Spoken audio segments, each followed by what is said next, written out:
Chapter 5. The moment he's been waiting for. Yeonju woke slowly, with the vague sense that it was odd she wasn't having a nightmare. Then she remembered why she was thinking that, and sleepiness fled. The memory of the failed surgery was still visceral, but now it was overlaid with the brutal measures she'd taken last night.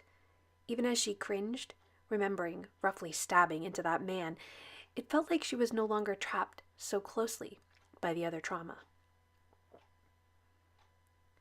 She had promised to tell Subong what was happening. She didn't think he'd believe it, but she needed to tell someone anyway. Subong was just arriving as she came to the studio. He prepared her tea, and they sat in uneasy silence while Yeonju tried to think of what words to say. "I saw Kang Chul for real yesterday," she started. "There's a guy that handsome in Seoul in real life," Subong said with appreciation. "Not just handsome, not just looking like Kang Chul." Yeonju tried to sip her tea, but it was too hot, and she ended up setting it down again. "Subong, I think where I went is inside W. I think Kang Chul is real." Subong nearly spat with amusement. Wow. This is a new level of trolling even for the manhwa industry. Well played." "It's not a joke. I had a man's blood on my hands because he was dying." "That's impossible," he laughed. "I draw Kang Chul. I mess around with lines until he's right. I mean, mostly I just do some inking and the tones on his clothing, but still. I get the crush. I have a crush on Kang Chul myself, but he's still just a manhwa character." "When I sat down here, he was dying on the screen. Then I was there, in that picture, with him dying." Subong put his cup down with a rattle. "Subong, is Dad killing off Kang Chul? I knew he was working on the last volume, but what is the ending going to be?" I can't tell you. He'll fire me." "Subong, this is serious.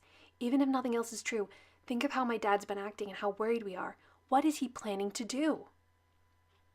He keeps trying to figure out a way. Yes, Kang Chul is going to die." "Have you seen the webtoon lately?" Yeonju stood and got on one of the assistant's computers, bringing up the webtoon page. "Wait, what is this?" Subong burst out. "We didn't do these pages." "Look more closely." And there it was, rendered in 2D.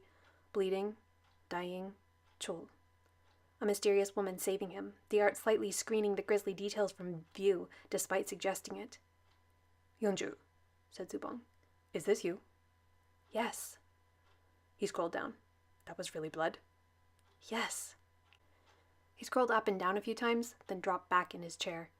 After a moment he scrubbed his face, removing his glasses restively. "You were in the comic?" "Yes." "This is crazy, you know that. This is absolutely insane." He seemed struck by a staggering thought and said, "You mean Master O too? When he disappeared it was into the manhwa?" This thought suddenly hit her hard, square in the chest. She couldn't bring herself to say it. She could only wonder, what had he been doing there?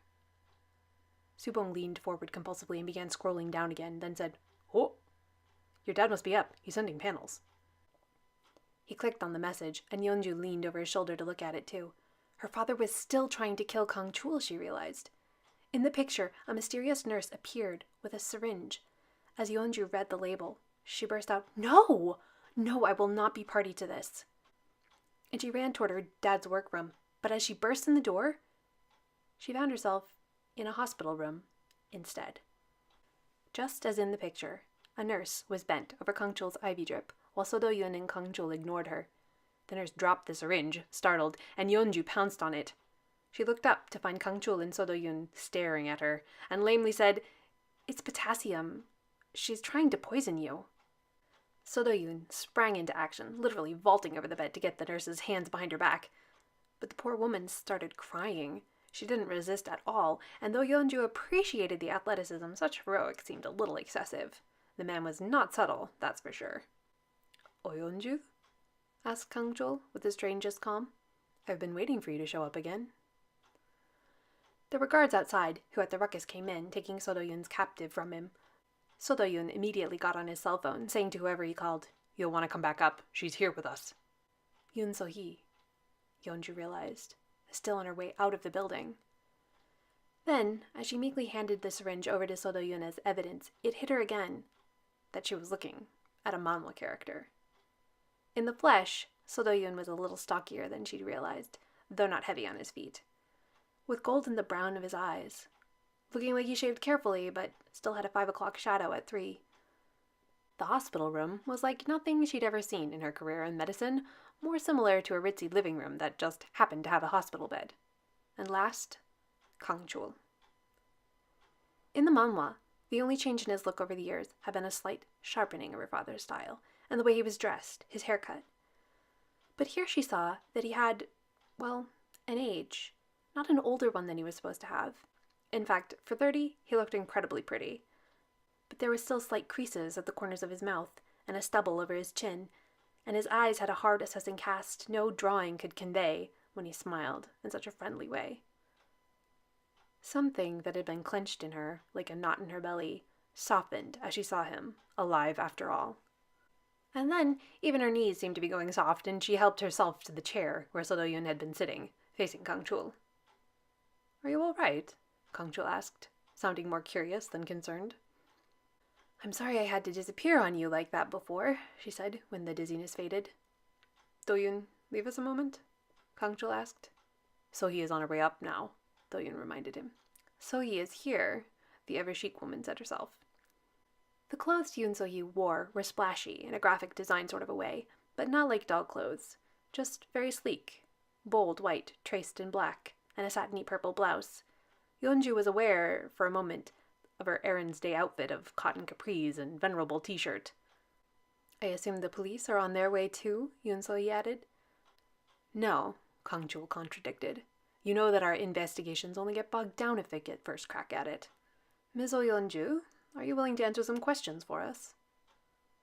"No," Yeonju said. She just couldn't. There was a distinct moment of pin-drop quiet in the room.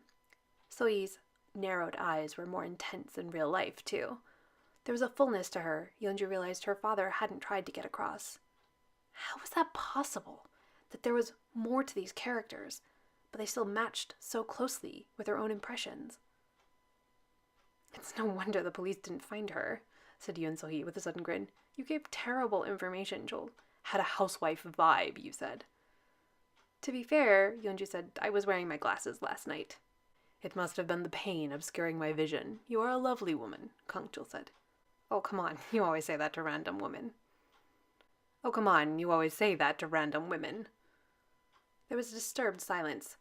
Kang-chul was known for empty flattery of women he didn't care about.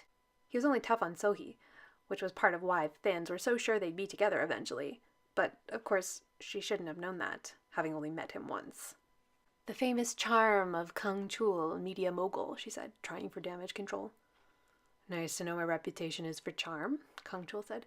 "Can I speak with her alone? I know she isn't in league with whoever hurt me." "She has an uncanny knack for showing up during close calls," said Yoon So-hee. "Exactly," said Kang-chul. Yoon So-hee sighed, So Do-yoon shrugged, and there was so much heavy history in the room that Yeonju was surprised to have not faded into the curtains before they left.